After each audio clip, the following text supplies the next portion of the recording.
Sanjay Bhattacharya, our CEO Shri Abbagani Ramu, distinguished panel moderated by Professor Gulshan Sachdeva, colleagues from MEA and friends. We have oh, great.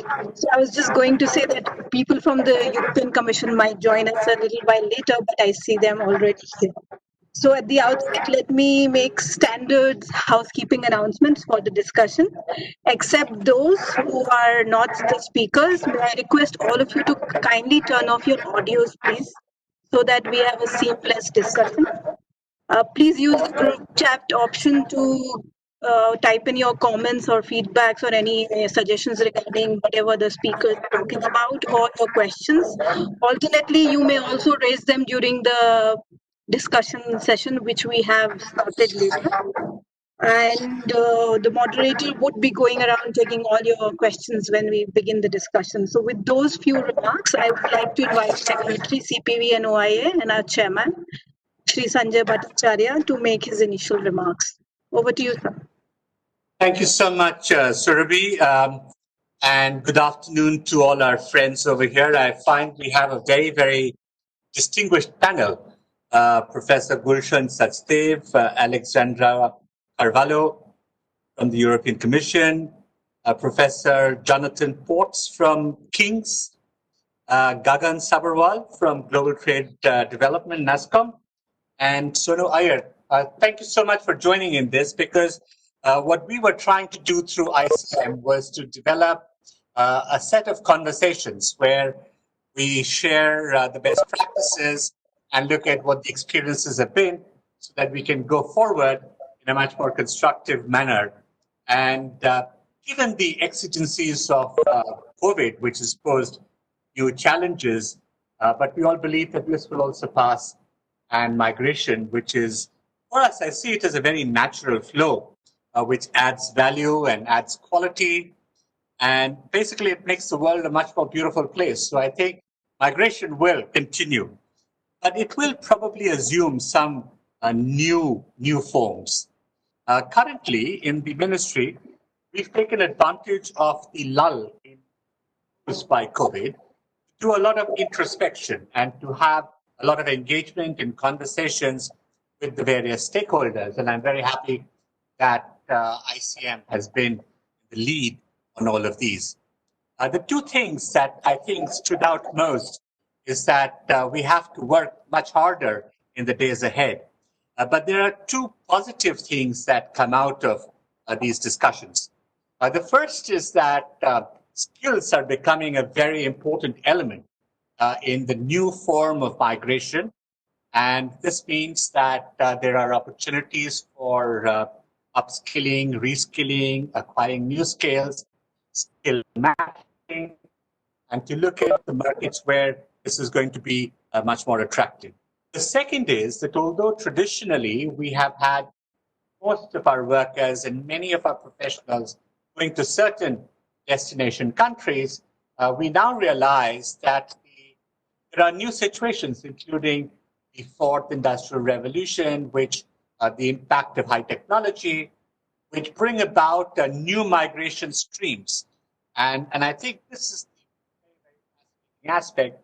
And this is something in which we are working and seek to work much more collaboratively with the industry in particular, because they're the ones who receive the demands from these new destination countries. We see, for instance, increased demand in some of the East Asian countries.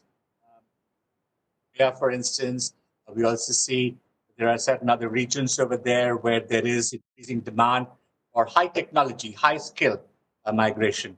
Of course, the traditional markets for professionals and high skills have been the US, North America, and of course, the European Union. And I think today's discussion to focus on the European Union is very, very apt. So thank you for joining in over here.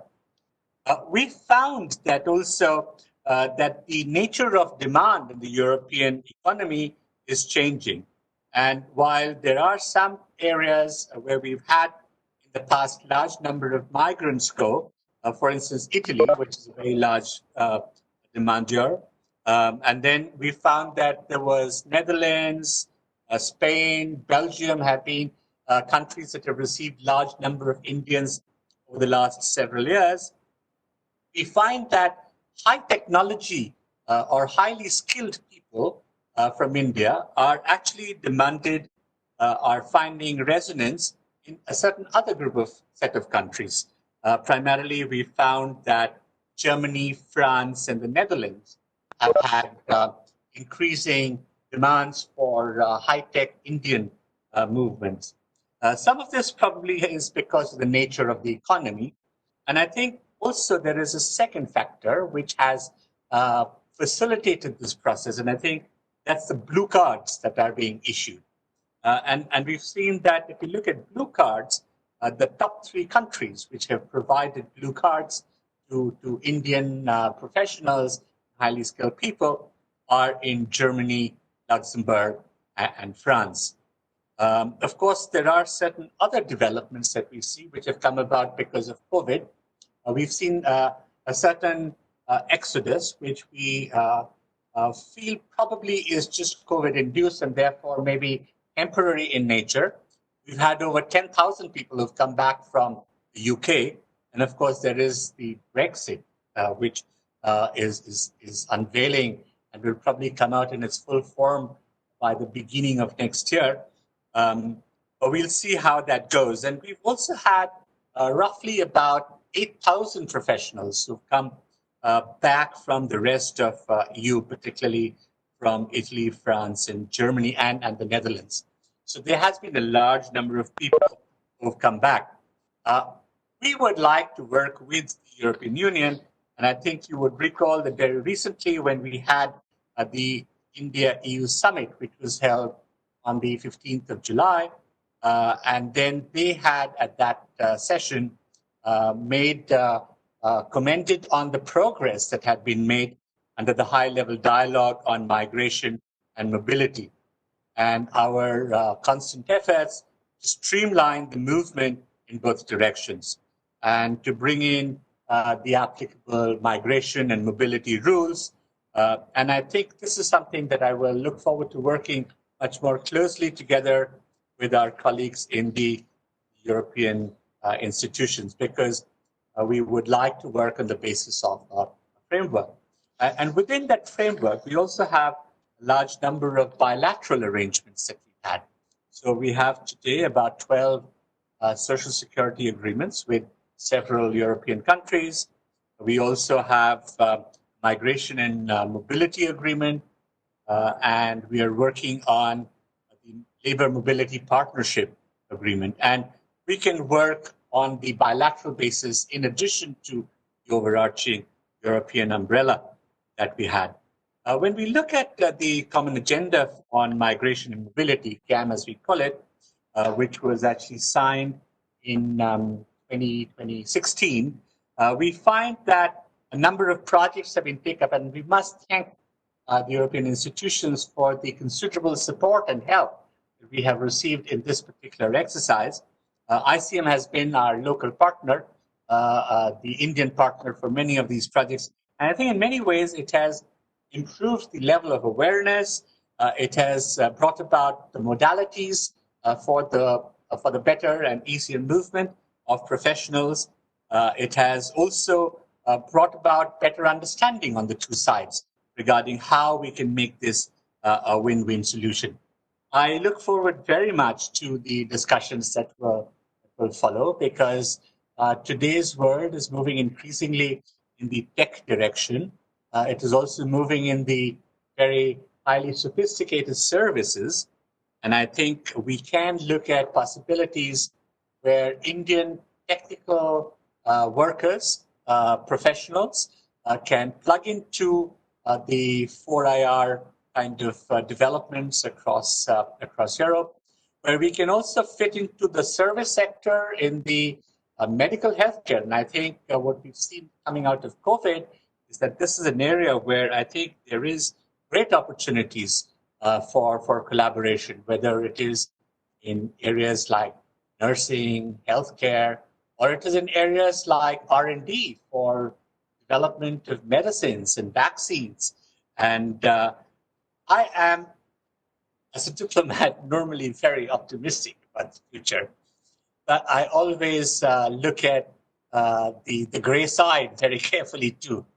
But I will say that in the balance, when I look at the emerging trends in the India EU mobility movement, the understandings that we have at the European institutional level as well as at the bilateral level, I have reason to be optimistic.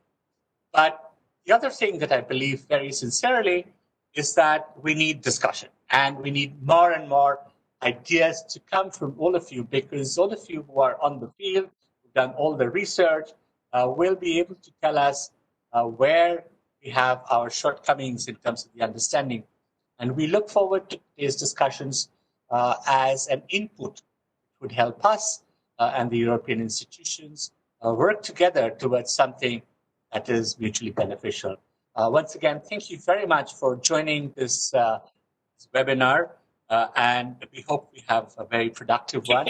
Stay safe in COVID times. Thank you. Thank you, sir. I'll now introduce very briefly our moderator, Professor Gulshan Sachdeva, though he doesn't need an introduction. Professor Sachdeva is a Jean Monnet Chair, Coordinator, Jean Monnet Center of Excellence, and Chairperson, Center for European Studies in JNU. He is also Editor-in-Chief, International Studies. He has been a consultant with numerous international organizations and has written extensively on European Union and related issues. So with those few remarks, I'll hand over the proceedings to Professor Sachdeva. Thank you, Dr. Surbi. Good afternoon. Mr. Sanjay Bhattacharya, Chairman ICM, Professor Jonathan Portes, King's College London, Ms. Alexandra Sa Carvalho from the DG Migration and Home, European Commission, Ms. Patricia De Grey, DG Employment, EC, Mr. Gagan Sabharwal, who is Senior Director with NASCOM, Ms. Sonu Iyer, Humas Tanjung, Mr. Abagani Ramu, is the Joint Secretary, MEA, and of course, Dr. Surbi Singh. She's the Chief Administrative Officer at the ICM. And I can also see a lot of names, those who have been following these issues for quite some time. Ladies and gentlemen, thank you for the invitation and opportunity to chair this very important conversation on looking at the possibilities of high-skilled migration from India to the EU. I'm thankful to Mr. Bhattacharya for introducing the subject and also setting the tone. We know that due to its demographic profile, most EU countries will continue to source outside labor, particularly skilled workforce. And if we have an appropriate policy framework in India,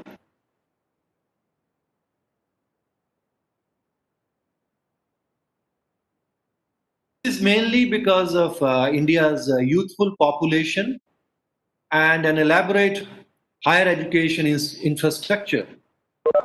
And I think, with the implementation of the new education policy, which has been recently announced by the Government of India, I think India may be, it will be very useful, this policy also to facilitate this mobility in the coming year, and particularly if we can also link up with many of other programs announced earlier by the Government of India, including the Skill India, etc. But we also have to be very, very careful about current political environment in Europe. For the last many years, there has been a lot of discussion in Europe about migration and refugee crisis. Throughout Europe, now there has also been rise of those political parties which are very critical about outside migration. So to improve, I think, EU-India migration and mobility governance, I think it is useful for Indian policy makers to clearly understand the dynamics of EU's external migration policy. Now, for the last 2 decades, the EU has been trying to develop a comprehensive approach to deal with legal migration as well as asylum and return policy.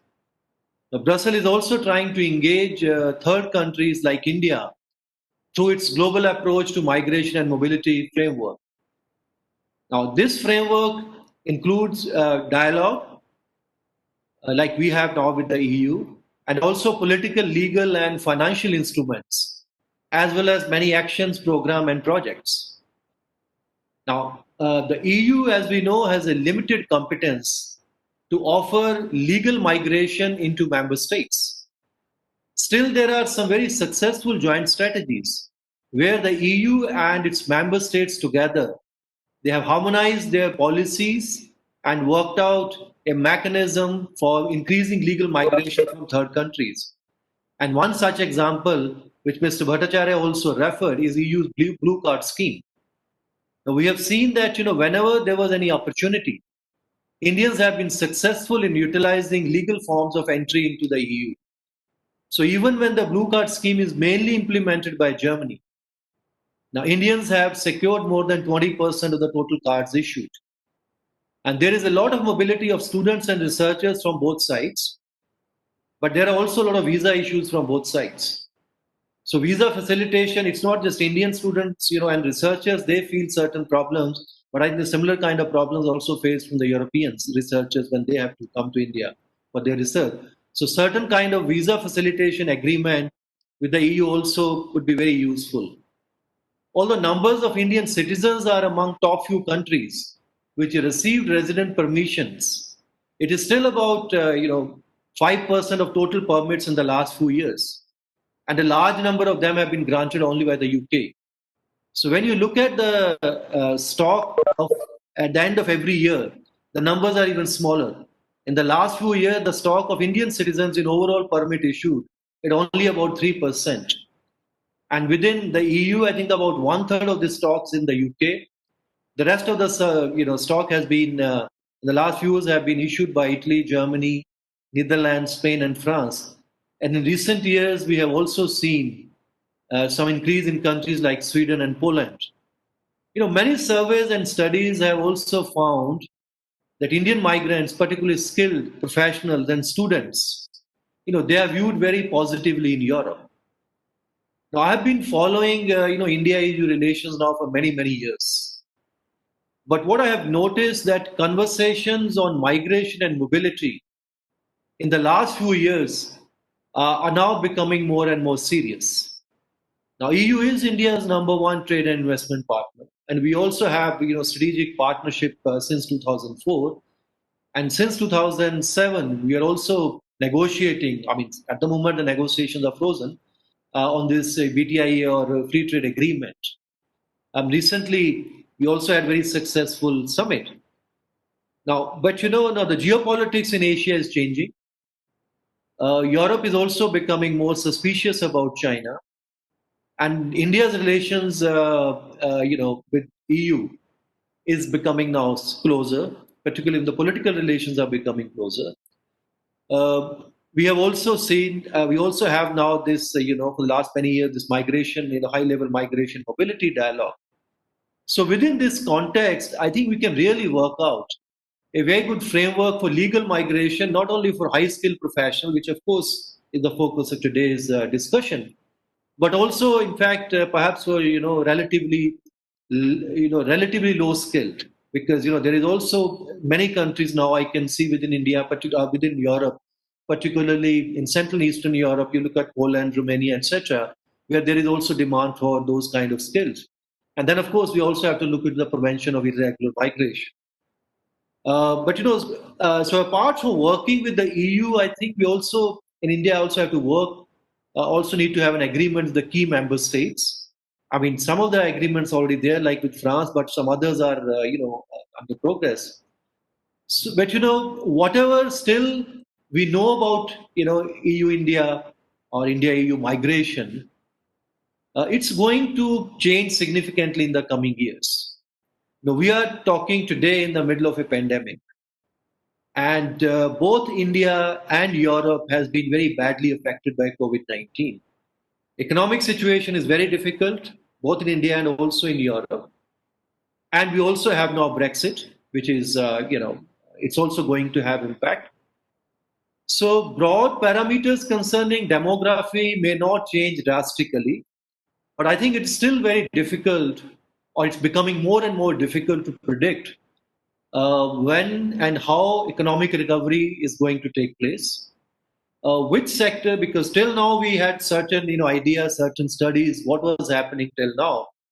But from next year, when the recovery is going to take place, what kind of new sectors, what kind of new policies, we really have to now redo many of the things which we have done so far. So let me now, first invite Professor Jonathan Portis. He is a professor of economic and public policy at King's College London. He has also spent most of his career as a civil servant in UK. And his current research is focused on immigration, labor mobility, and also, more importantly, changing relations between UK and the EU. And he has written recently a book on immigration, What Do We Know? And What Should We Do from SAID. So, particularly, since we have, one, two, three, four, five speakers and limited time. So maybe if every speaker can take roughly about 10 minutes, and then later on we can have some time for discussion. So maybe Professor Portes, if you can just look into particularly what is happening inside Europe, and particularly the context of Brexit, and how this is going to have any kind of, if there is any impact, is going to be on India-EU migration or India-UK migration. Over to you, Professor. Thank you very much indeed, Gulshan, for that kind introduction. And thanks to the India Center for inviting me to talk. It's an honor, and I'm always privileged to when I have the chance to interact with the Indian organizations and government on the issue of migration. I'm grateful also to Sita Sharma, who introduced me and whom I have done some work previously for on EU-India migrations for the International Labour Organization. I'll start by saying that, I think the history of migration from the UK to India, from India to the UK is, of course, very well known. And it's been perhaps something that has exerted a fair amount of influence on my own personal and professional life. I was influenced as a child by my father's colleagues, economists at Oxford, in particular Vijay Joshi and Partha Dasgupta, who many of you will have heard of, and then later in professional life as a civil servant by my very close friend and colleague and former boss, Sir Suma Chakrabarty, who's just stepped down as the president of the European Bank of Reconstruction and Development, all Britons who were born in India and of Indian origin, who've contributed a huge amount to British society and, in particular, to economics in the UK.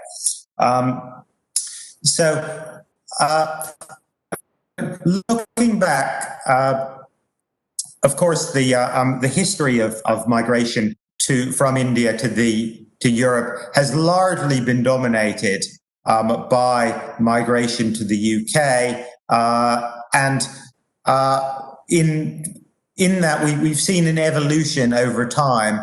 Much of skilled migration from India to the UK was of in the 1950s, 60s, 70s of health professionals.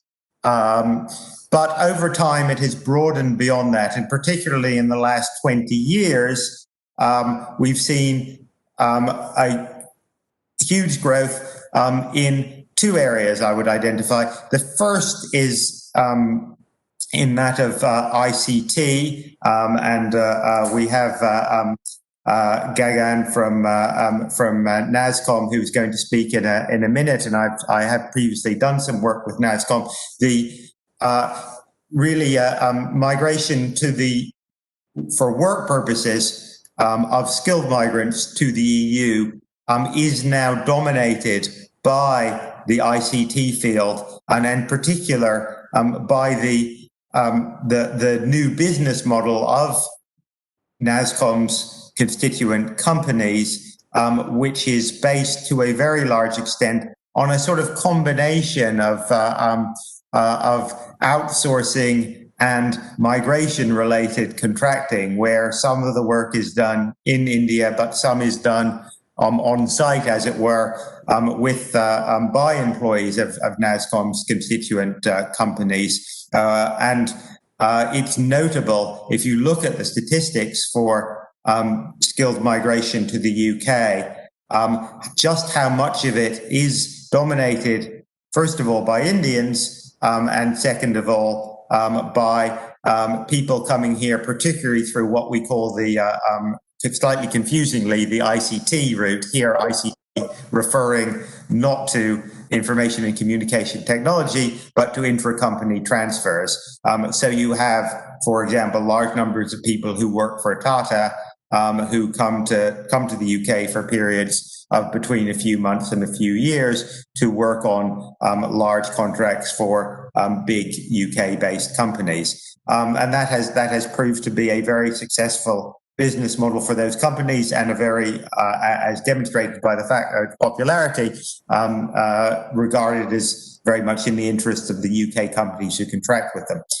The other form of migration that I think has taken off over the last 10 and 20 years is particularly in the UK, is student-related migration, particularly in the 2000s, when it became much easier both for Indians to come here, but more crucially for Indian students to stay on after they'd completed their studies. That was, of course, always possible, and some of the people who that is the route by which, it's actually the route by which my parents came to the UK from the US, but also the route by which many of the well-known Indians in the UK came here. But it became much more of what you might call a mass market in the 2000s. That was reversed in the 2010s by the Theresa May as Home Secretary, who did not like either immigration or, in particular, foreign students, and a number of restrictions were imposed. But the current government is beginning to reverse that, and I'm hopeful that after Brexit we will see something of a resurgence.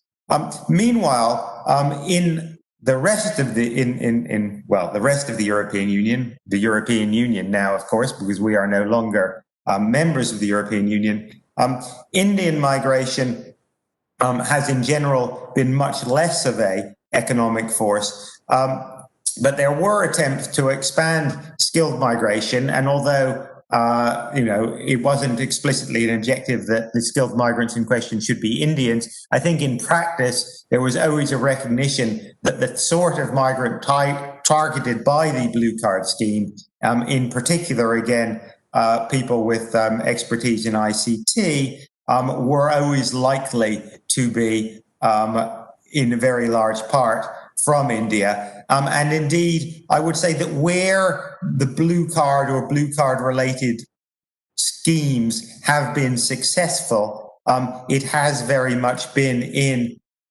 the ICT field, and it has been with respect to Indian nationals. And I won't describe the findings of the study that I did for CETA at the ILO on, in particular, Indian migration to the Netherlands, but I think that is an excellent example of a successful attempt to broaden and deepen a skilled workers scheme, which in practice has had the effect of, to a very large extent, facilitating and successfully facilitating the movement of skilled Indians, particularly those working in ICT, to Europe. And I think our conclusion was that this should indeed serve as something of an example to other European countries that have tried, perhaps with less success, to promote skilled migration through versions of the Blue Card scheme.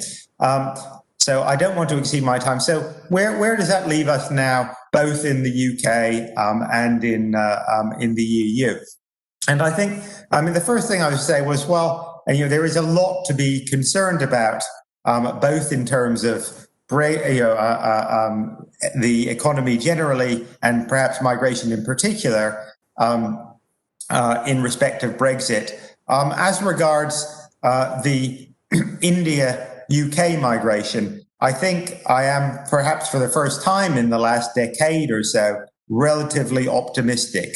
The new scheme that the UK government proposes to introduce on January the 1st, 2021, when we exit the Brexit transition period, represents potentially, at least, a significant liberalization with respect to skilled migration, and in particular, skilled migration from India. That's not to say that everything is wonderful about the new scheme.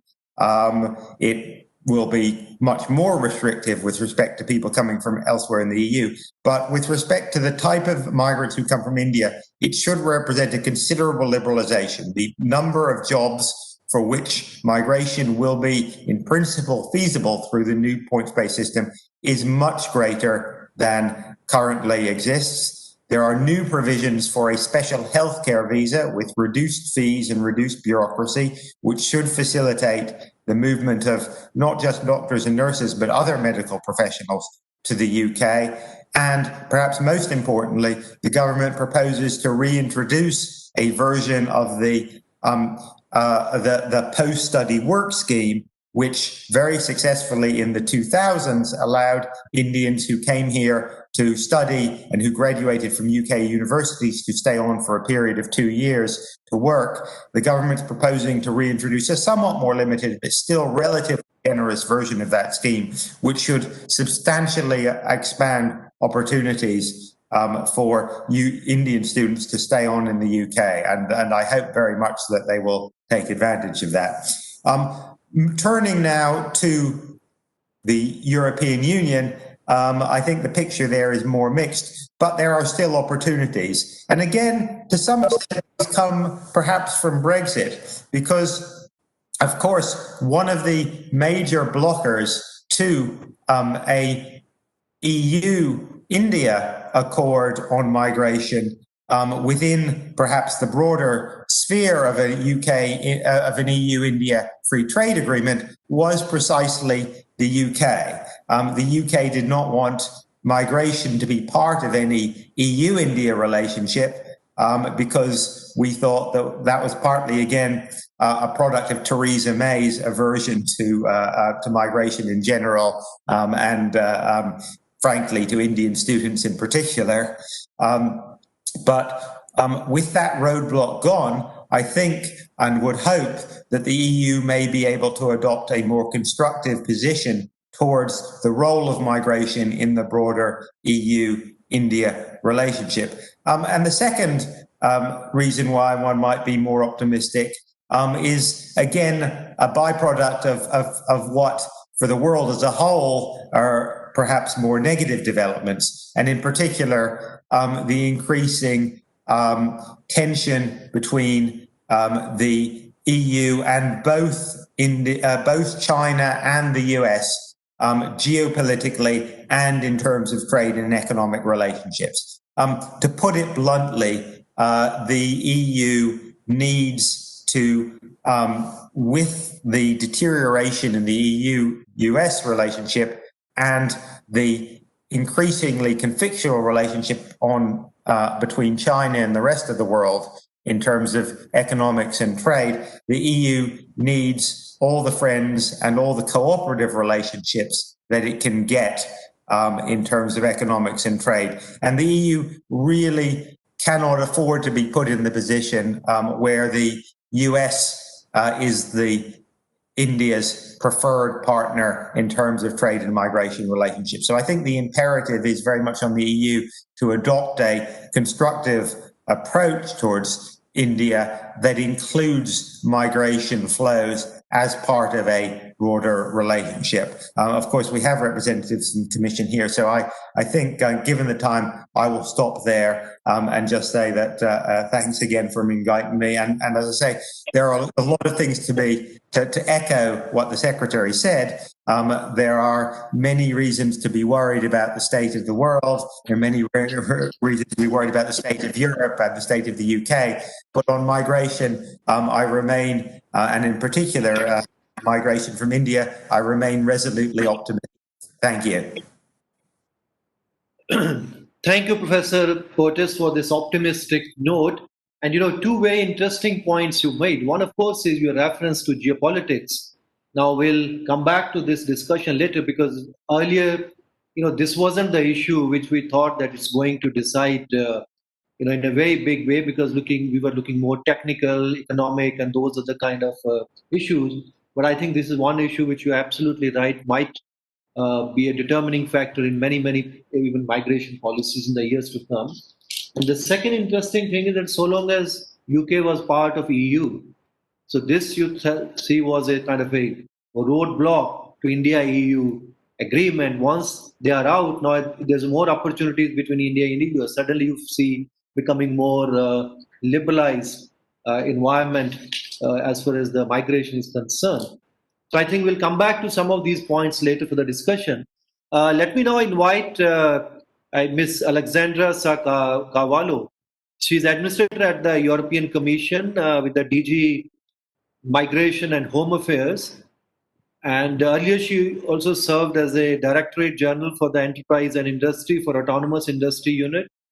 She's graduate in International Relations and Administration, Political Science from University of Lisbon and College of Europe.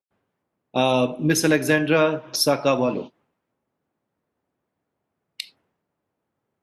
Thank you very much, Professor, and thank you so much for ICM for giving us the opportunity to also address all these colleagues interested in the EU-India relationship. Just a small word, my colleague Patricia de Grey is also participating here, but she will not make a full presentation like this. We are shorter and we leave more time for questions and answers. So she's available for comments and questions, but I will make the presentation of what's going on in this area in the European Commission. As referred by Professor, I am working in the Legal Migration Unit of DG Migration and Home Affairs. We are in charge of the legal framework for legal migration into the EU. This does not apply to Ireland and Denmark, so please consider this. And even before Brexit, it did not apply to the UK. So for this, the Brexit does not have a major impact on how we are working with member states for the purposes of legal migration. It will have impact on other issues. For instance, I would say just like a bracket here. I think that the main issue here from 1st of January next year is that the posted workers directive will not apply anymore. So which means that postings of people that are third country nationals, Indians that are working in the UK that now could be posted to other member states for their work, for providing services, namely, they will not be able to do that anymore. They will go through a different procedure as a third country national. So I would say this is the major impact of Brexit in this area. Otherwise, we already had two different systems, two different schemes. For instance, for ICT, the blue card applied only also to the EU 25 members and not to UK, Ireland, and Denmark. So I don't think you'll feel a big difference then from next year.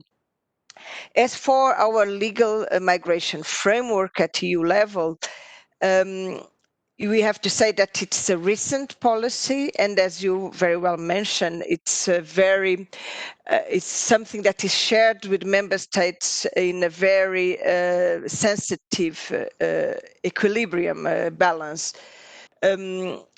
We felt the need, or the EU felt the need to have common rules on migration and asylum only after deciding to go forward with a common free movement space, Schengen. So not only free movement of people, but really an area where your documents are not necessarily, are not normally checked when you move from between countries, and where people get into a car in Lisbon, where I come from, and can reach Poland or the Slovak Republic without ever being stopped in a normal situation.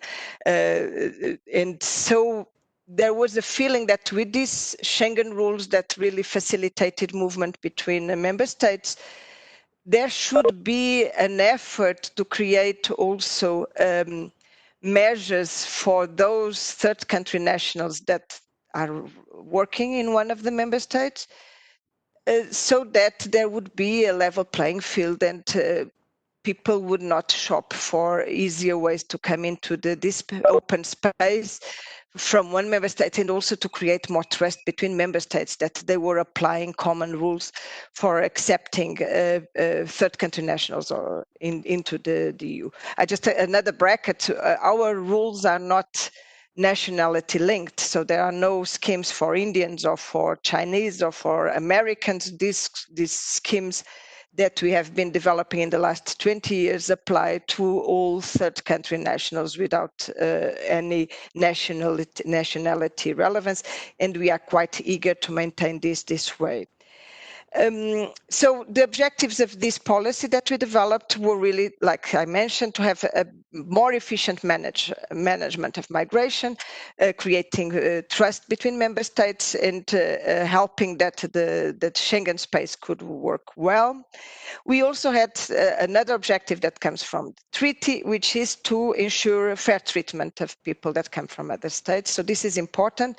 And the rules in member states before this effort were quite different. So they would sometimes have quite a lot of restrictions to third country nationals to accede or to be able to enjoy their social rights. So now this equality of treatment or fair treatment is ensured at EU level by the European Court of Justice. So this is an important aspect.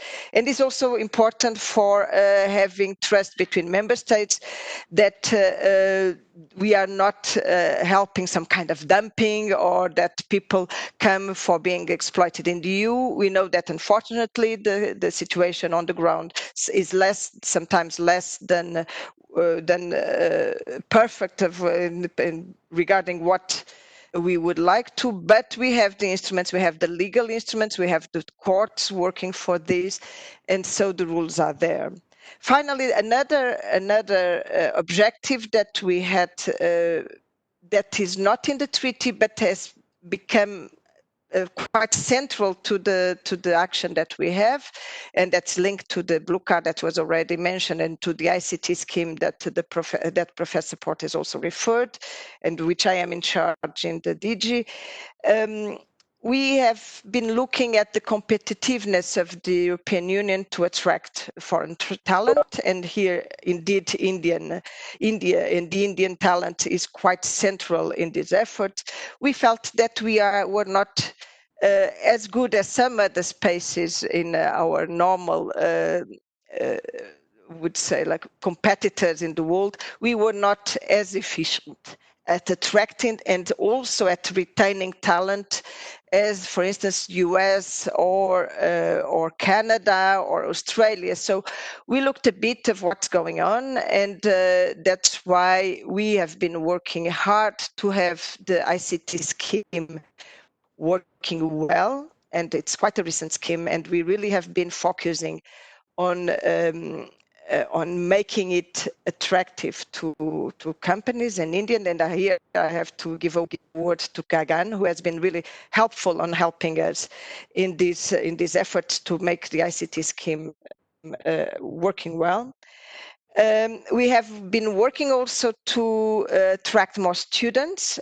Indeed, UK is world renowned for attracting the students, and while also with the help of an international language there, a global language in its offer, but EU has struggled a bit more, and things are changing. So a lot of efforts have been developed by universities themselves, by member states, but also we have now a scheme, an improved scheme for students and for researchers that come to the EU, which has the objective of change this. And again, like Professor Porter has mentioned for the UK, one important advantage of the new scheme for students is that they can stay in the EU for a few months after finalizing their studies to look for a job. So they don't need to have already a job to stay, but they can stay to look for a job. So competitiveness and attraction of talent have been also taking some space in the objectives of our policies and of our legal framework in this area. So how do we do this? In a perfect world, we should have some kind of immigration code, like the UK is now developing a new one for next year, and where somebody that comes from outside would find a European way to deal with his or her case, being him or her highly skilled worker or medium one or low skilled worker or a student, researcher, etc. The fact is that we were not able to do that at EU level due to resistance from member states. This resistance, as already referred by Professor Gulshan Shatva, are not getting better. So we do not look for having a general scheme and general immigration code in the short or medium term. This was an objective 20 years ago, and we dropped it and became a bit more realistic. So what did we do when we found out that it was not possible to have a general scheme? It has been to have different instruments for different categories of people that come to the EU from third countries. This is not very helpful for these people or for even for our member states, because it's quite a complex system, but is what we can offer. So currently, we do not cover every category of worker or of person that comes into the EU. We cover mainly highly skilled workers. Then we also cover seasonal workers, which is the first scheme at EU level that deals with with low skilled workers that come for specific activities related to the season. So normally things related to tourism and to agriculture. And we have done some horizontal schemes that help in the other objectives that we have, notably regarding fair treatment. So there is a quite ambitious and I would say quite generous scheme for family reunification of third country nationals in the EU, which applies, so for instance, for an Indian person who is working in the EU and wants to reunify with his or her partner and children. There are quite the rules that apply are European rules, and they are quite generous here.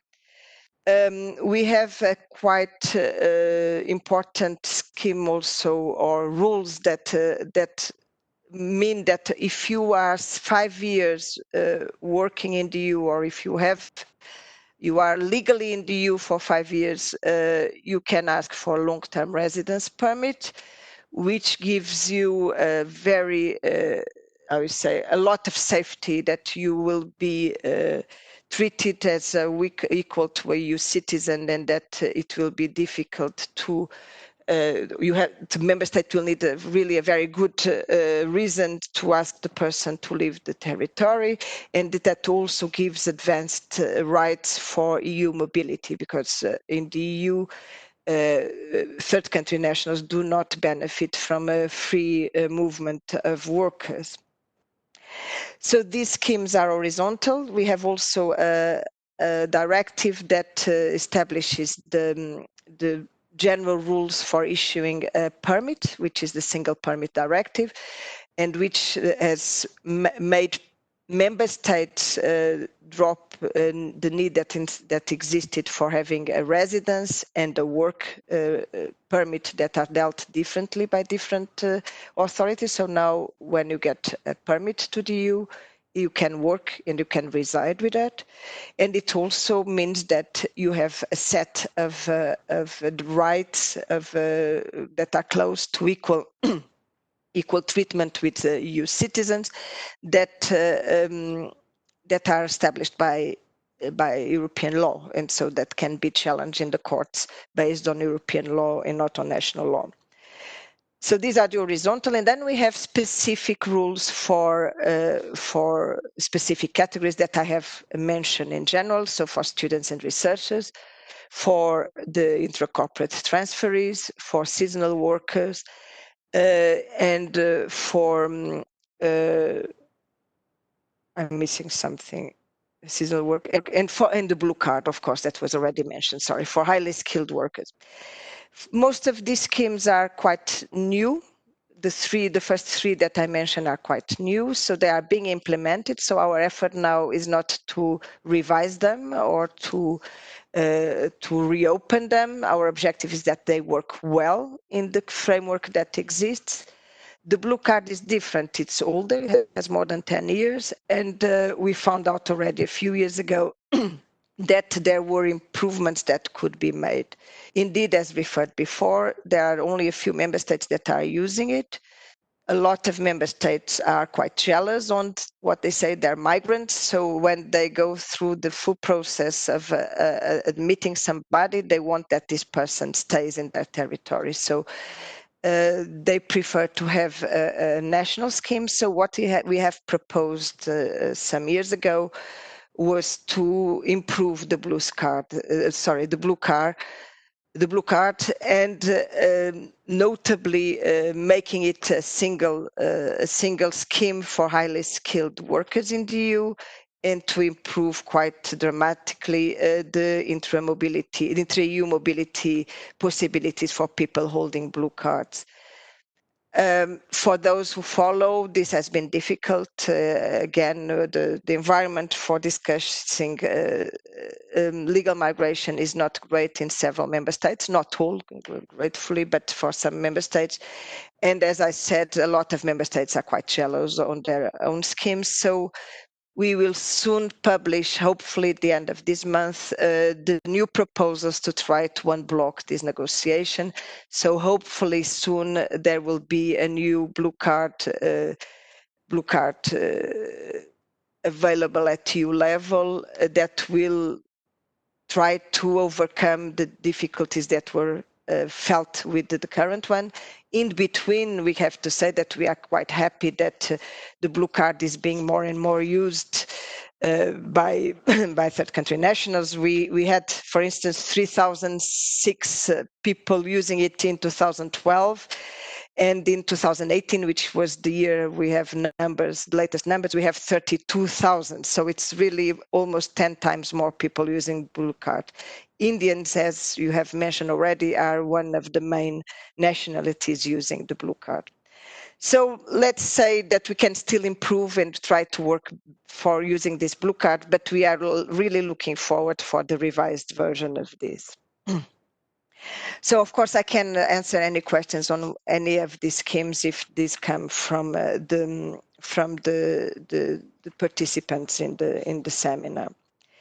We were asked from ICM to also mention a bit how does this relate, what is the situation of the what is the labor market situation in the EU, and what is the link with the legal migration framework. Of course, our legal, especially for workers, naturally, the labor market situation in a member state is important. Of course, member states retain the freedom to impose quotas to workers, to migrant workers, with exception normally for ICTs, because under our WTO commitments, we are quite restricted on imposing quotas to ICTs. But for other categories of workers, member states can impose quotas. In fact, they do not for most cases, but still there is this link. So if a member state considers that its labor market is now under stress and that they cannot accommodate migrants, they can still impose quotas for entry in most cases. Of course, member states have been using labor migration to address shortages they have on skills, on labor. And the kind of changes that we did to our legislation that I mentioned before have this in mind. For instance, the issue of the students that can stay. Of course, they are linked to the recognition that there are shortages in some member states. In some sectors, the situation is very different from member state or from region to region. But we recognize this was an issue, so we tried to adapt to these needs.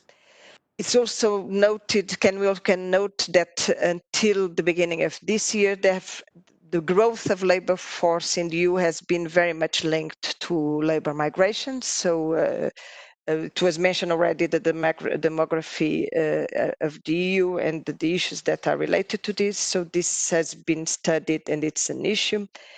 We have recognized that we need to work more on job matching. This needs to be done at different levels, at local level, that knows better the needs of the region or of the sub-region of the member state. But there was a recognition that we need to work more on job matching. There was a study, if you are interested on these issues, there was an OECD study done together with the Commission on these, where there are different proposals to develop these, and these are under discussion. So something that is in our agenda, although there is no ready-made product to present to you.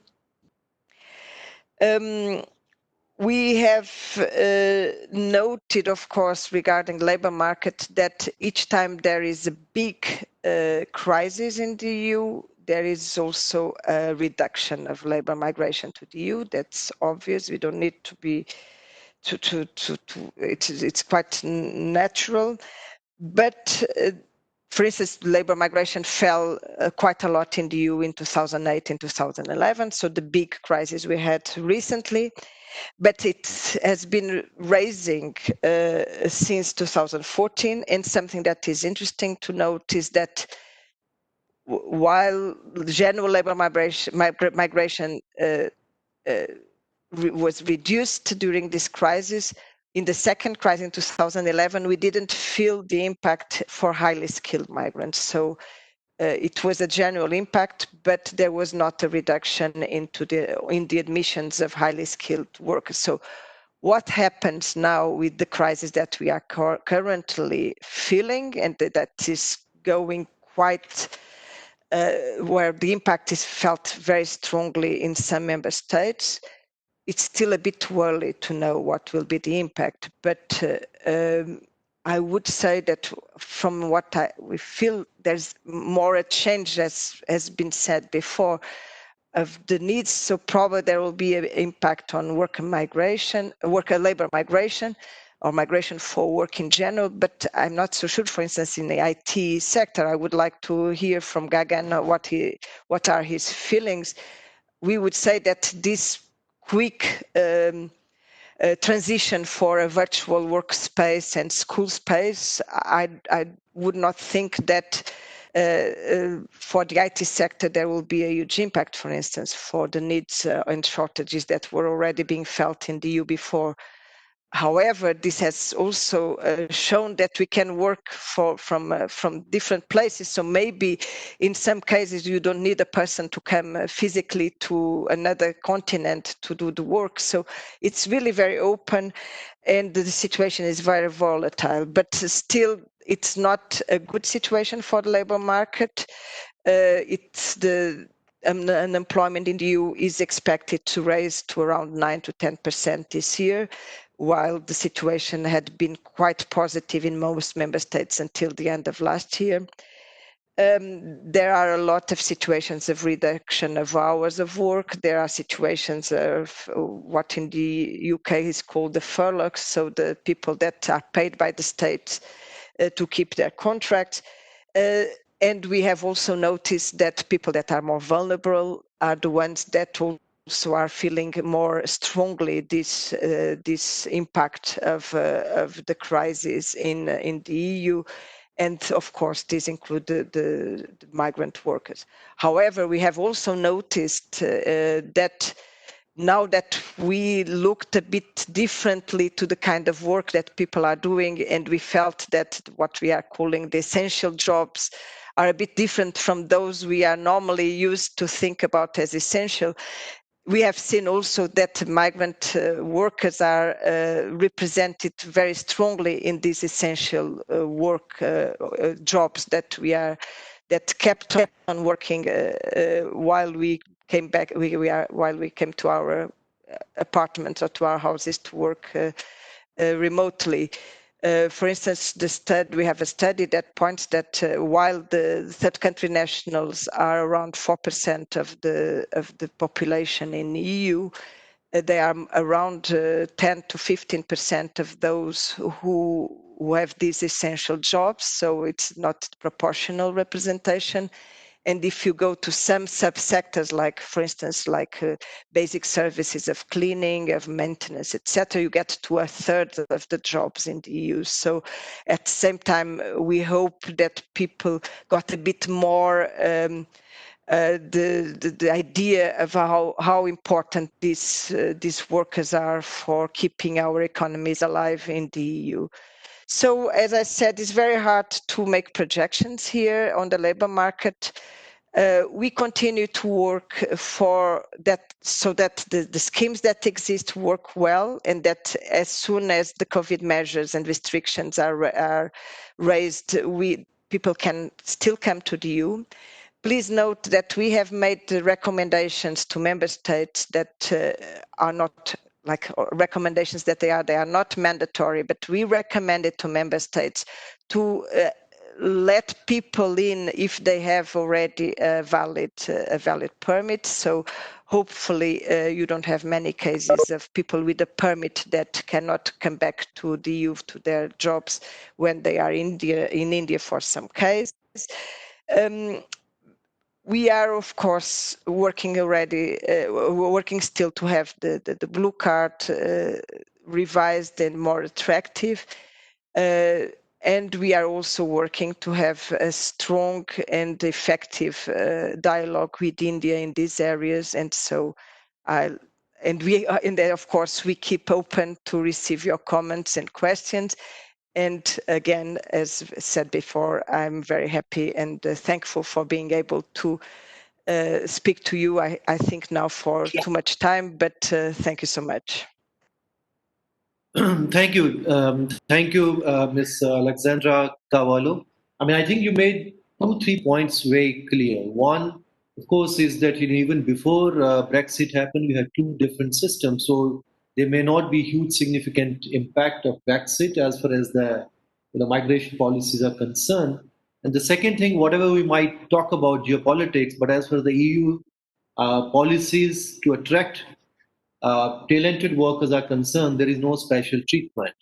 And the third thing is that now there'll be a lot of efforts to attract students and researchers, and of course there will be new blue card scheme.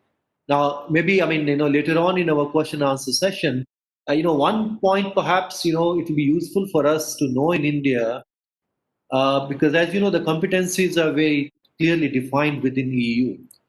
So in the area of migration, Indian policymakers, where do they should really be focusing when they're talking to EU, and where they should be really focusing when they're talking to member states? Because sometimes that confusion unnecessarily may create expectations, and then later on perhaps even disappointment that didn't happen. So that might be pretty useful for people, those who do not follow very clearly the competency system within EU.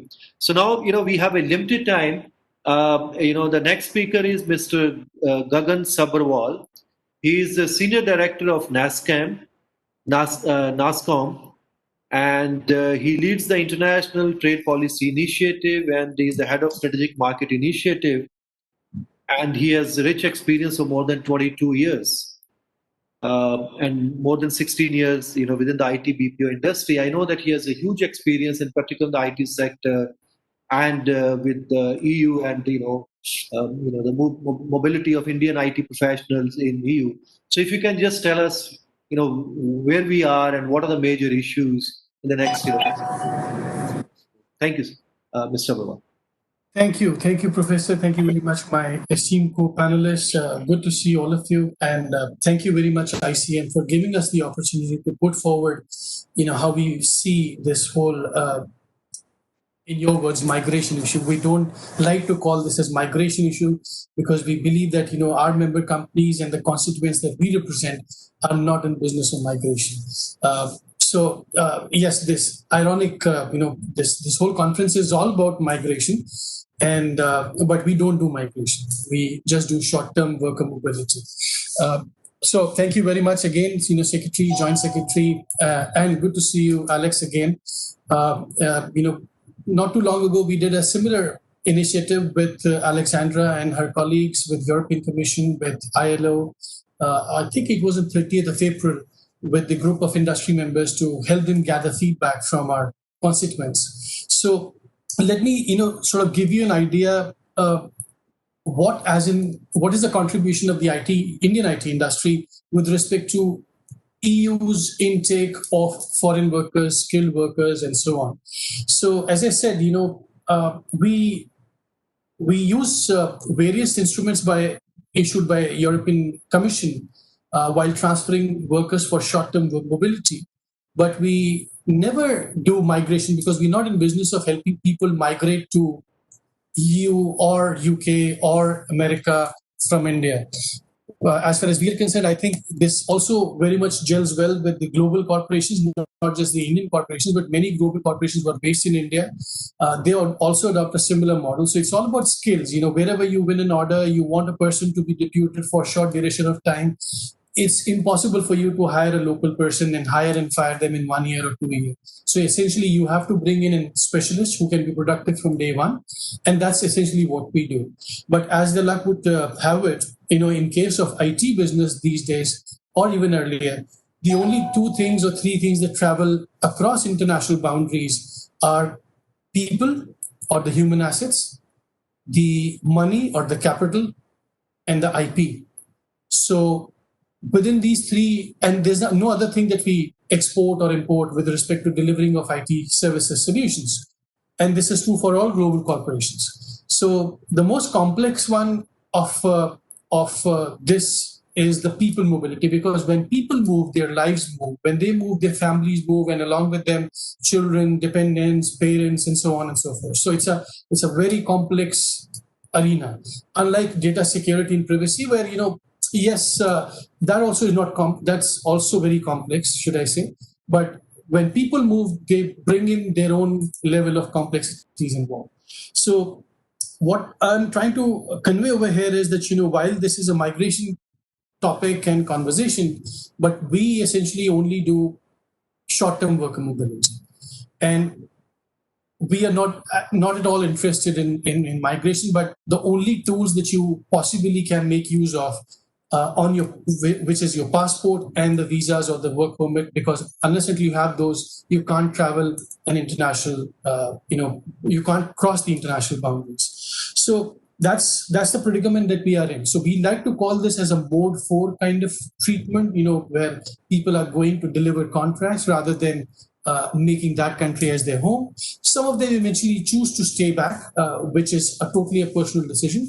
But companies normally do not encourage people going and staying for life, because they lose one mobile resource who may be productive on a project elsewhere in some other country, in some other city. So that's where we are, and in terms of numbers, I think my co-panelists have shared with you some numbers. But I think as a thumb rule, India probably is the largest, constituent that sort of gets people from outside of Europe inside into Europe. And within the Indian population, I think 75% can be attributed to the Indian IT sector. This is across whether, UK or EU or any other country. So yes, so our share normally is very large in terms of people, work permits, visas, etc., and so on. I remember in 2008, I published a small white paper about this ironic situation within EU, where we have a Schengen visa. It allows you to move within European Union easily, but we do not have a Schengen work permit, so to say. And it was so nice to see, ICT coming alive in 2016 after a great deal of efforts, because it allows you the intra-EU mobility, and it was designed to take care of the inconsistencies that you normally have when different countries apply different regimes for their domestic policy visas that they normally were issuing. Now, I must emphasize over here that there are broadly three types of work permits that we use. One, we've heard many people say about blue cards. Second, being the intra-corporate transferee visa. And third, even in some countries today, there are domestic work permits which are still available. They call it by different names, but single permit, for highly skilled workers, mobility, and so on. So, if you ask us as an industry, we would prefer that each and every individual that goes out or goes into EU probably should go out on ICT visa, because that's the closest that we do, where we transfer people for short durations and then assign them to a next location and so on and so forth. But in some cases, companies are forced to take blue cards or domestic work permits because there are still some, hurdles that we have with respect to ICT, the way it has been implemented by some of the member states. And we've shared this feedback very candidly and honestly with Alexandra and her colleagues in DG Home over the past few years. And we'll continue to do that because we would like to send a person from India, let's say, to EU for short duration, provided it helps us consistency, predictability, salary levels, how we apply social security, and so on and so forth. So I'll share with you some of the ironic issues that we are currently having to deal with. But before I get into the improvement areas in case of ICT work permit or comparing blue card regime with it, I think I must mention over here that in past 5 or 6 months we've seen the way this COVID era has unfolded across all geographies. This whole business model of sending people for short duration or for long duration is currently under threat. And our assessment is that if this continues for next 1.5 years, 2 years, then I guess the global corporations, as well as the corporations who serve them for IT services, will get used to delivering contracts, either work from home or work from office or work from remote locations. So if this continues for long, then if we were sending, let's say, 1,000 units earlier, we'll probably come down to about 10% of that traffic if this continues for long. But if it opens up in next 4, 5, 6 months, I guess there will be a huge pent-up demand. People who are stuck will want to go and find their jobs and their locations at the customer side and so on and so forth. So let me share with you, what are the intricacies involved with respect to ICT, for instance, which is our favorite category. I think Belgium, I don't know, maybe Alex can correct me, Belgium was the last off the block to implement the intra-corporate transferee regime. I don't know whether they've still done it or not, because in past 5 or 6 months, we've not actually used this category. One major problem that we face in a couple of member states is the client-side work. Now, this is the crux of the matter, why an IT company would send an engineer on site in UK or in France or elsewhere, is because the customer location needs that skill set and expertise. So in case of France and Italy, they don't allow you to work at client side. Now, if that's the case, then this becomes a non-starter for us. So if he can't put a person at the client side to work at and manage that location through ICT visa, then this visa is no use for us. So we will rather opt for a local work permit that they offer, or maybe a blue card, and so on and so forth. But why don't we willingly take blue card? Is because when you send a person on blue card, you lose the right to that person. That person then becomes a free soul. He or she is free to work within your organization after shifted abroad, or they could choose a different employer and start working for them.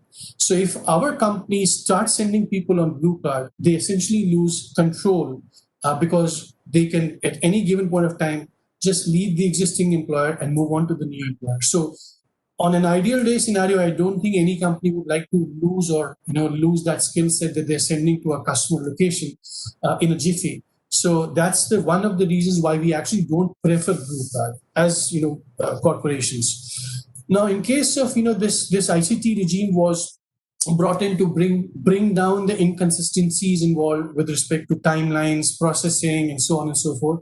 But we've seen that these inconsistencies still remain in some form or the other. Some countries adjudicate a visa, let's say in Cologne or Bonn, but the stamping happens in India. The decision actually happens in the member states, but stamping happens in India. In some cases, the decision as well as stamping happens in India. So in those cases, the processing time is extremely short, 4 weeks, and you get the visa and person can go. But in other cases, it takes you as long as 3 months, maybe 12 weeks or 14 weeks, and so on and so forth. So those kind of inconsistencies still remain. Another reason why we actually don't prefer a blue card, let me give you this example, is because in some member states, for example, Germany has a minimum legal wage or minimum threshold that you have to pay. But in Sweden, they don't. So you're always in a quandary, what figures will be the right minimum legal wage and so on and so forth. Another case in point is that when you send a person to Germany on an ICT, the intra-corporate transfer visa, the salary levels are higher than when you send a person on a blue card. So just to give you a sense, in case of ICT, the figure is 55 to 60,000 euros. But in case of blue card, it's about 43 to 50,000 euros. So companies that have to do a toss of coin, should I send this person on blue card because I end up saving some money, but I end up losing a control of my employee. If I send a person on ICT, then there's a different application of social security norms as well in both of these cases. So these are some of the intricacies involved, and I'm just being mindful of the time over here. So that's why in some cases, like in France, as I said, if we are not allowed to work on client side, we have no other option but to opt for a domestic work permit. Even in case of salaries, within intra-EU mobility, it becomes a problem area, with respect to ICT. If a person is working in Germany, you have your family and you have kids going to school in Germany, and you go across the border, let's say to Austria or France or wherever, to work for, let's say, 3 months or so. And what happens if your employer starts paying you salary, entire part of it in France? You would say, sorry, my family is in Germany. I need more money in Germany than in France because in France, I'm just alone. So those issues have now cropped up. In case of SSA, the totalization treaty, India currently has a totalization treaty with majority of these European member states, with few exceptions. But the problem now that we're foreseeing is that if your primary location happens to be Germany and you move across Austria, then the Austrian authorities say, sorry, you have a certificate of coverage from EPFO for Germany and not for Austria. So I can't honor this certificate because India currently does not issue the multi-country COCs at the moment. So that's one case in point which I think we would want Indian authorities to look into, or how we cross this particular bridge. So these are some of the issues that as we have seen them crop up. I think I can go on and on till the cows come home. But still, generally speaking, we are very happy with the way ICT has been implemented. Yes, there are few shortcomings, and they will continue to be there with any given visa regime. There will always be a problem. But I think the attitude of our colleagues from European Commission has been wonderful. We have a wonderful working relationship with Alexandra and her colleagues, and we will continue to funnel those feedbacks to them. I'll stop over here. I know I've sort of exceeded my time limit and probably come back later. Thank you. Thank you, Mr. Gagan. In fact, you have very important point, but we are just since there is very limited time now, and in fact, I can see a lot of speakers here. Otherwise, so basically, what you're saying is that we are not, we don't do migration. We are interested basically in short-term work, and so that's basically is more. Many of the things can be resolved if we have actually FTA negotiation and more for within that is resolved. That will be much more useful than perhaps looking into many of the EU policies. Thank you for making this very important point. So now we have last listed speaker, Ms. Sonu Iyer. She's a partner and National Leader People Advisory Group at Ernst & Young. Ms. Sonu Iyer. Many thanks, Gulshan, if I may call you Gulshan. Yeah, sure. It's nice to be in the company of such esteemed panel and the guests on the call. I think, many aspects of migration have been talked about, but, when I look at it, one small yet critical aspect of migration is the social security consideration. And Gagan started to talk about that. But I'll go a little more deep into it, and the fact that EU member states have been the most supportive as far as India is concerned in terms of the social security agreements that we've signed with EU member states. So we have about 12 out of the total 20 agreements that we have in place as part of the India Social Security Agreement Network. 12 of these agreements are with the EU member states. And I think it is that spirit of reciprocity that really has brought India into a center stage, being able to talk about portability of benefits for its Indian population as they continue to migrate or go on for short-term or long-term assignments to different parts of the world. And of course, the benefits from a social security perspective, we know totalization of the period, which allows them to be able to get the pension benefit even after working in other countries. There is also the detachment from legislation by getting a certificate of coverage so that you don't have to pay social security in the other country. The ability to export benefit, as in when if you've contributed in a host country, the ability to get pension is been a major cause, major reason for relief for many of the people who've contributed into social security of the home countries. So from that perspective, I think the social security agreements play a very critical role. Yet, interest of time, I know I need to give time to question, but I want to be able to point out to some challenges that we see in the social security agreements that India has negotiated. Now, if you look at it from the perspective of the fact that some of these agreements actually do not give any window for full coverage. Like, with Germany, you would not get the coverage for health and social security health benefits. So you may have a partial coverage under the India-German Social Security Agreement. You may go with COC from India, yet because it's not a full-fledged social security agreement, one is not able to avail the full benefit, and that is something that both governments and maybe EU in particular needs to say, how do we get to more comprehensive coverage under the social security agreements? This partial exemption really doesn't support the cause fully. The other part of it is in terms of the whole administrative process on both ends. How do we ease that further? Of course, India has made a good stride in terms of digitizing COCs. The time taken to issue a COC has considerably reduced. Yet there could be more that could be done towards that. In terms of a framework of agreement that could be there, I think this was also a suggestion of the EU Parliament that there should be a consistent framework that could be used for entering into social security agreements. And India came as a reference point, though it was in the larger context of agreements being signed with BRIC countries. But that would again be a good step forward in reducing, different areas of gaps that we see in different social securities agreements that India signs. So I think the forum such as this and the continued dialogue between EU member states and India would be most helpful, in continuing this good work that is started. Because without social security agreements for employers and employees to go and take up employment overseas is a big challenge.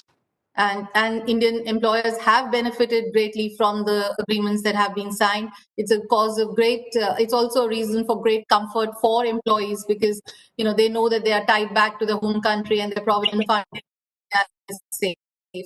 So I think my suggestion, other than what I've already said, I don't want to repeat, but is that this dialogue and this engagement ought to continue on a regular basis so that we are able to come towards comprehensive social security agreements. And those member states where we yet to sign a social security agreement, hopefully we will get there soon as well. Many thanks for this opportunity. Thank you, Sonu, for in a very short time you were able to really convey the message that the importance of social security agreements and how we can really make them more comprehensive, and how this continuing dialogue between India and EU is really helping slowly to kind of, bringing more ideas at the same time clarifying things to all the actors involved. Now, we have. I did race through my. So I think you have to unmute yourself. No? I'm saying I did race through my pitch, but I just wanted others to get a chance to ask questions. Thank you so much. Thank you for your cooperation. Yeah. We were supposed to finish at 4:30. I think maybe we can just take liberty of another 10 minutes or so if Surbi allows us to do that. So what we can do is, I can see a lot of very, important people, those who have been working in this India-EU migration issues, apart from the listed speakers. So can I just may ask now, Sita Sharma, if she's the technical lead of India, within ILO, working on this, mobility and migration dialogue. If Sita, would you like to come in for 2 minutes to make up any point after the discussion we had so far? Thanks so much, Dr. Gulshan, and it's been great to listen to all the panelists, each one of which we are working with separately. So we are working with each one of you. That's great. But just, one thing that I'd like any of you to reflect on the panel, maybe even Dr. Gulshan, is something that I miss on the India-EU dialogue very often, is the role of the diaspora. The diaspora in both UK, US, for example, plays a very, very large role in terms of influences of bridging gaps. I don't find that the diaspora in the EU is actually very, sort of really just like to hear from any of the panelists, how do they feel, and particularly maybe even a reflection from Secretary Sonjoy, who can also perhaps tell us, how they see diaspora engagement on the EU corridor. Thanks, Gulshan. Thank you, Sita, for bringing this issue of diaspora. So may I just now again ask, I can also see Najma Audiwala. Can you have any specific point to make? Yeah, thank you. Thank you, Gulshan. It's a pleasure to be here. And of course, it's interesting to be discussing this topic with so many of the relevant stakeholders. I'm also pleased to see the Secretary and Joint Secretary be joining us, and also representatives of the European delegation. ICMPD, through its project with the EU and the Ministry of External Affairs in support of the Common Agenda on Migration and Mobility that was signed in 2016, has been trying to peel back some of the layers related to labor migration. And what I would like to do with just my 2 minutes of time is to list or share some of the key tools that are available as a result of this project that has been jointly implemented by the ILO and ICMPD. The first, of course, is related to the point that was just mentioned by Sita, the diaspora studies. We've done 2 diaspora studies in Germany and Ireland, and where we feel that the diaspora have been actually quite active in the role of labor migration. They've offered extensive emergency support, most recently in the COVID-19 pandemic, to members of the Indian community that have been stuck in the European member states as a result of the quarantine and the travel blockages. We've also seen that student associations play a very key role in Germany in ensuring the integration of future migrants that come from India. And lastly, but not least, we've also seen an increased role of diaspora communities when it comes to playing the role of network. So I would love to share those reports with you, and we will be doing that in due course. Another interesting topic which has been raised by multiple speakers is the role of students and the future of student mobility to Europe from India.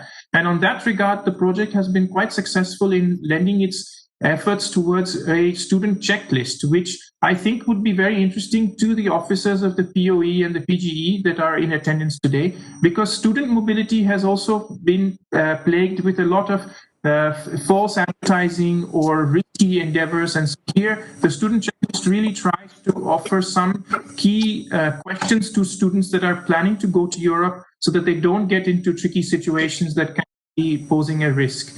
The last point I want to make that the project has been successful in being able to do with the cooperation of the Ministry of External Affairs and European member states is offer some key baseline data on the mobility trends between EU and India. Much of the data that has been shared today has a great deal of importance when policymakers are making decisions on which angles to pursue. So many of the speakers have identified some key challenges, but also key opportunities. But data is key to being able to make sure that we prioritize correctly. And in this regard, we're very proud to be working with the Ministry of External Affairs in developing a baseline report on the mobility angles that have been have taken over the last few years. With that, I would like to stop, and of course, I raise the question to all of you as to where do you see the future of mobility going in the likelihood of the work of recruitment agents, how recruitment agents can play a role in the future of mobility to Europe. Thank you, Naujat. Before I just go to Secretary Bhattacharya for diaspora, because there are 2-3 questions about diaspora. Professor Khadaria, if he wants to come in for a minute, Professor Khadaria. Thank you, Gulshan. It has been very nice listening to all the presentations and both sides, from the European side as well as the Indian side. You see, I'm sure you are very familiar with the origin of the blue card. It was not an not an autonomous creation of the EU itself. It was a reaction to the 9/11 development in the United States, which actually curtailed the mobility to the United States, and that was an opportunity that the EU thought it would tap on. And at that point in time, I was actually asked to come online on BBC to comment, and the BBC was, flashing and having different people from all the European Union countries to comment all throughout the night. That was reflective of the issue that the main challenge was harmonization across the states of the member states of the European Union, and that challenge, I think, I was hoping that challenge has been reduced by now. But after listening to Sonu,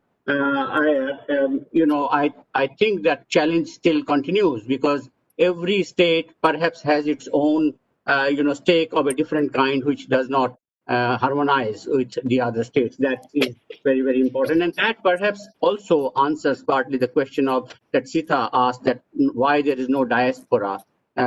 Because the diaspora itself, the migrant people in the EU feel divided. They have different challenges. They do not have a common, issue to deal with when they are in different states. So that, I think, is extremely important. When it comes to labor market issues, highly skilled migrants, I think NASSCOM, we just heard that they are not into migration, but they look only at mode 4, which is temporary, mobility of professionals.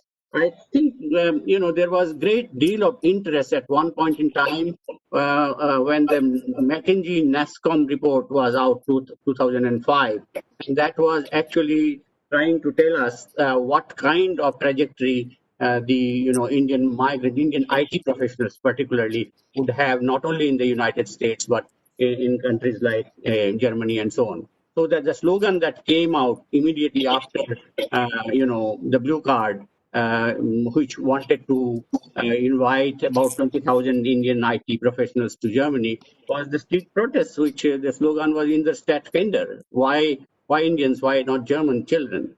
So I think these are some of the issues which actually pinpoint to the issue of how long one can think it will take for total harmonization of the policies across the European member states. Thank you. Thank you, Professor Khadaria. Now, may I just ask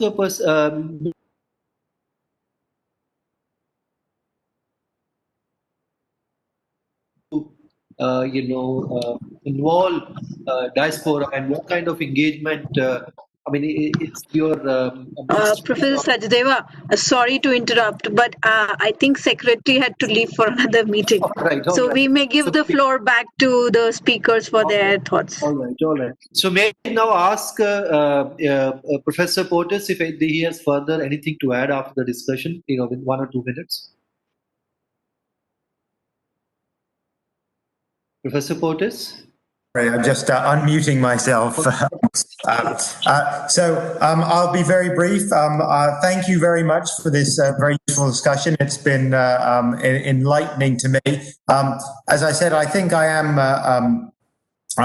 I do remain optimistic about the prospects. I think it is difficult. I sympathise to some extent with Indian colleagues, and I think I get a sense of frustration with the slowness and perhaps the way in which the European Union moves at the speed of the slowest member sometimes.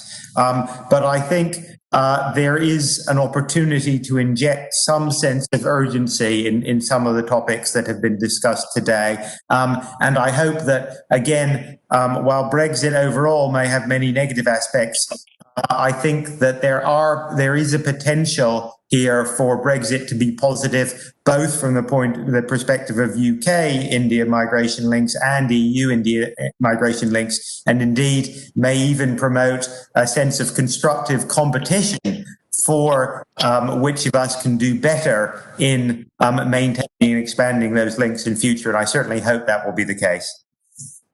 Thank you, Professor Portis. May I ask now Alexander Sakawal, particularly if you can also point down the competencies. Thank you so much.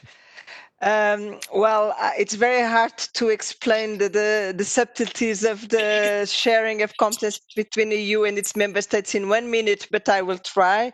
So I think I can give you an image. At the European Union, for instance, for the ICT scheme, we are 2 colleagues working around 20% time for the ICT files. So if you think of what we can do at EU level, you already have an image of that. The implementation of the rules is in the hands of member states. However, they need to apply the rules respecting the EU law. So what is essential here, and it goes in line what ICMPD and their other colleagues mentioned, is there is information. You need to know what are the rules that exist at EU level to be able to defend yourself if you feel that the member states are not applying them correctly. And please note that our door or our email is also always open to receive complaints, comments, etc. Like Gagan, he came to us since a long time, and we have a very good dialogue. We have with NASCOM, which is extremely useful for us when we go back to the member states and call them to apply better or to apply at all this or that rule that is not being applied correctly. The meeting I had before this one was with Spain to do exactly that based on feedback from stakeholders. So we have this contact with NASCOM, but this is not exclusive. Any person or any association can come to us, but be clear that we cannot solve specific problems.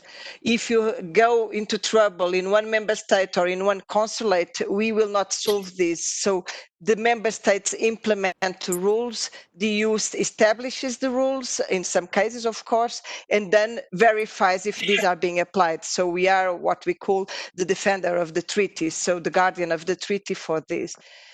So it's very hard to go into detail, but for instance, the social security issue here, again, is interesting in this share of competencies. Currently, some member states have bilateral agreements with you.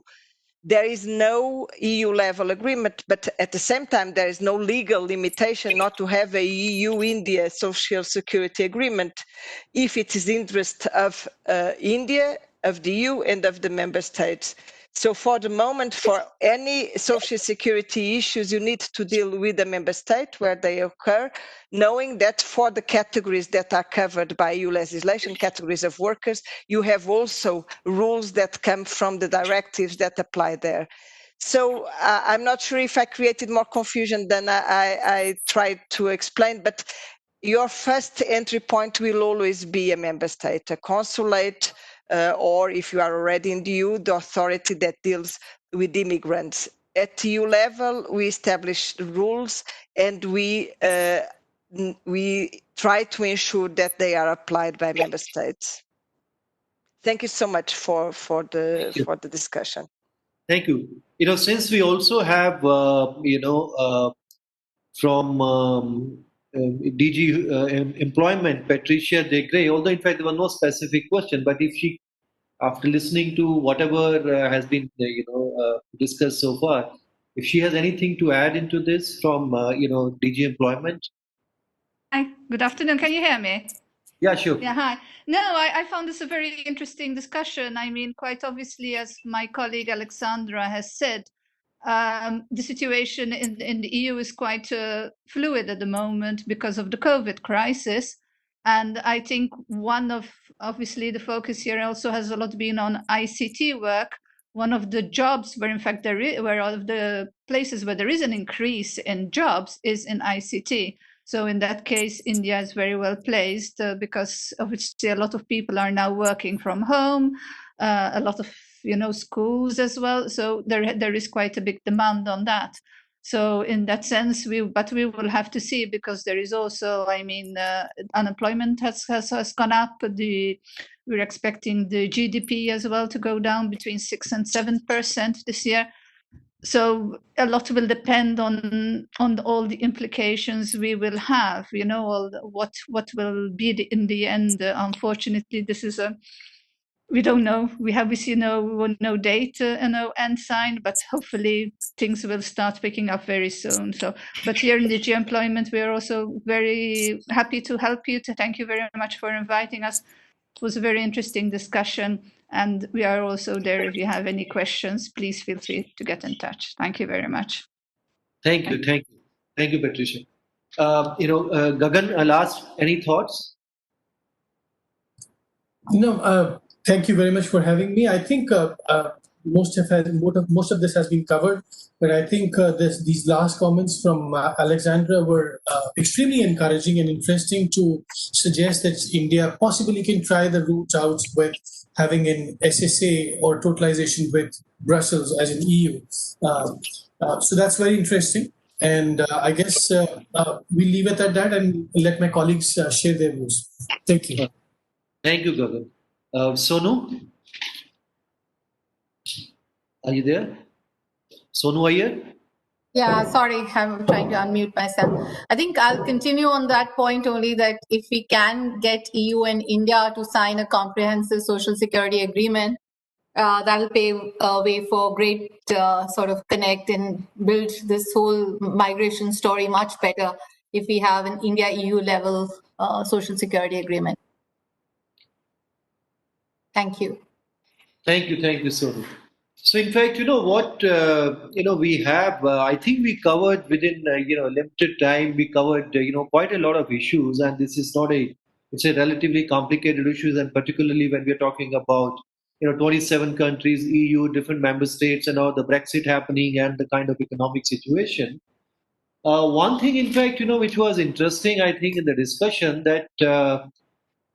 Which I think Alexandra pointed out, that even before Brexit, actually there was a two different systems. So within EU, it may not really affect too much, but at the same time, after Brexit, if we have certain liberalization within UK, and so there might be certain new opportunities, as Professor Portes has mentioned, for Indian, particularly high-skilled, labor or students and other kind of mobility. And another point is also about, in fact, in some, directly or indirectly about geopolitics. Now, I think it's also becoming clear that when one is dealing with the EU institutions, maybe perhaps the geopolitics may not really play directly there. But when one is dealing with the member states, then you might have certain kind, because here this is an area where we are dealing with both member states and also with the EU. So as you said, the EU can provide elaborate, framework rules, and then the implementation happens at the member state level. So many of the things can happen in that case at the member state level. So now, of course, because of the situation of COVID is developing, it's still unstable situation, uncertain situation. But one thing is clear that as a result of this particular crisis, the importance of ICT sector, IT sector has definitely improved. Uh, so whether now physically this will help, as Gagan has mentioned, or perhaps most of the people will become more comfortable find ways of doing things actually sitting, wherever they are. So might be a different kind of engagement perhaps is going to happen. And anyway, as Gagan has mentioned that within the IT sector they are not really looking for migration. So me always, in fact, the point you made was very important, because for me the high skilled labor, which is always is kind of more attractive to many European countries, and this is what people talk more. They are not really looking for any kind of migration because they are highly mobile anyway. So they don't stick into one place. They stay to one place, to two place, to three place. They come back again. Their families are here. So where, in fact, we should be working more. Is there any possibility for relatively, less high skilled? And there are also, in fact, we found that a lot of countries now that those kind of migration is also happening. In fact, look at Poland, the kind of short-term kind of work permits they have issued. One of the highest perhaps within the EU in the last couple of years. But of course, most of them have been issued to Ukrainians and others. But there are areas, the new areas opening, and we have a large number of people, those who are not really in that high skill category, but perhaps slightly lower in that category. How our programs, our education policies, how we can really train them for certain kind of migration, that also would be, I think, equally useful. So I think we have covered quite a lot, and I think learned a lot. Maybe now it's up to Mr. Abagani Ramu. He can just have a closing remarks and some vote of thanks to our speakers. Joint Secretary, Mr. Ramu.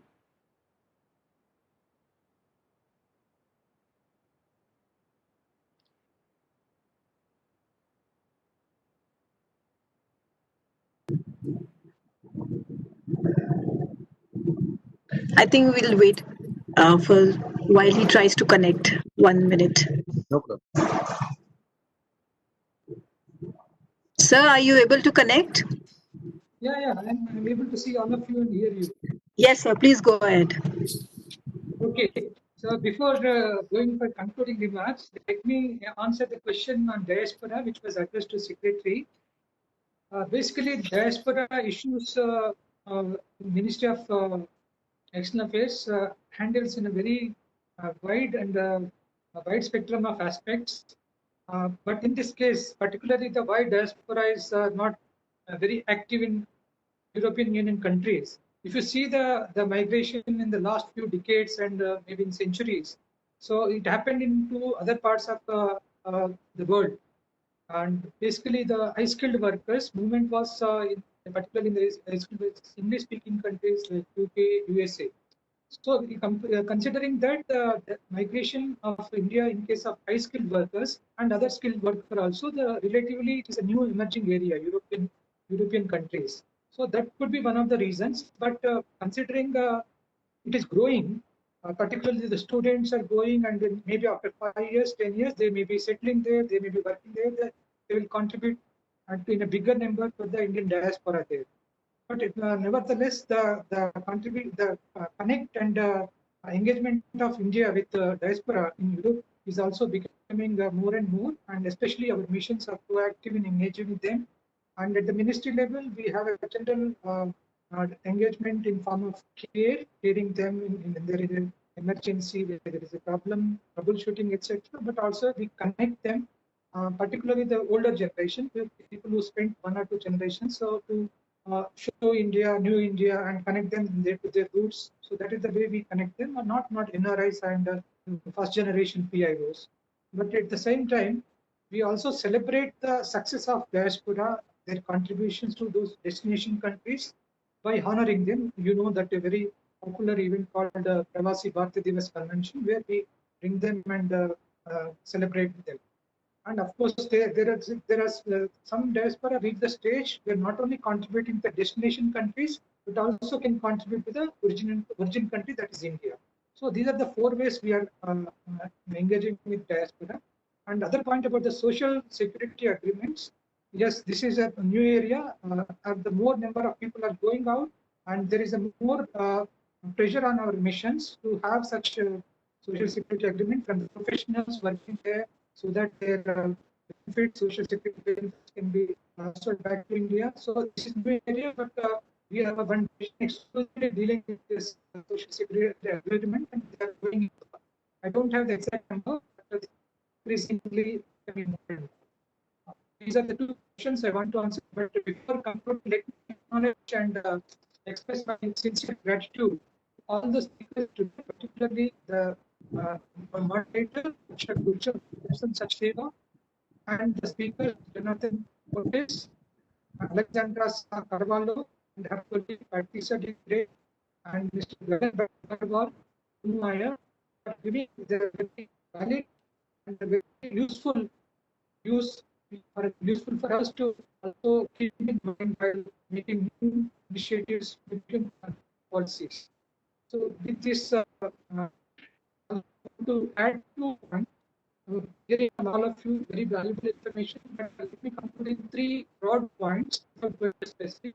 One point is that the European Union is an emerging area, and the migration of India is diversing from the Christian area where they are going to English-speaking countries, but now they are moving to non-English-speaking countries also. That's one recent trend, and it has been proved that migrants contributed to development of destination country and also the origin country. For example, I just mentioned that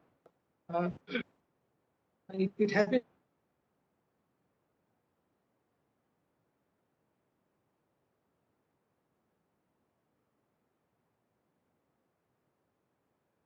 education in India, but they are heading the very great multinational companies of US.